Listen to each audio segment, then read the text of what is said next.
నమస్కారం అండి. ఈనాటి కమ్మని కథ పేరు అనుభవం ఖరీదు.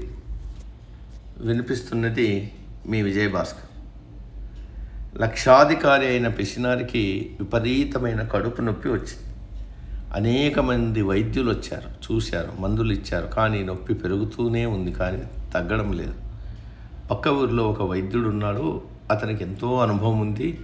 అతని దగ్గరికి తీసుకుపోయారు. ఆ వైద్యుడు పరీక్షగా చూశాడు. నెమ్మదిగా కడుపు అంతా నొక్కుతూ నొప్పి ఎక్కడో తెలుసుకున్నాడు. 5 నిమిషాలు ఆలోచించి ఒక చిన్న మాత్ర ఇచ్చాడు. అరగంటలో నొప్పి తగ్గిపోయి పిసినారి మరలా లేచి నిలబడి చిరునవ్వు నవ్వాడు. మీరు చేసిన వైద్యానికి ఎంత డబ్బు ఇవ్వాలి అని అడిగాడు. 500 అన్నాడు వైద్యుడు. 5 నిమిషాల పనికి 500? ఇది చాలా ఎక్కువ అన్నాడు పిసినారి. 5 నిమిషాల పనికి 5 రూపాయలు చాలు. కానీ కడుపు నొప్పి ఎందుకు వచ్చిందో, ఏ మాత్ర వేస్తే నొప్పి తగ్గుతుందో 5 నిమిషాల్లో కనుక్కున్నాను చూడు. ఆ జ్ఞానానికి, అనుభవానికి మిగతా డబ్బు అన్నాడు.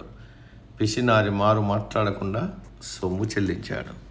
ఇది అనుభవం నేర్పిన పాఠం. సమాప్తం.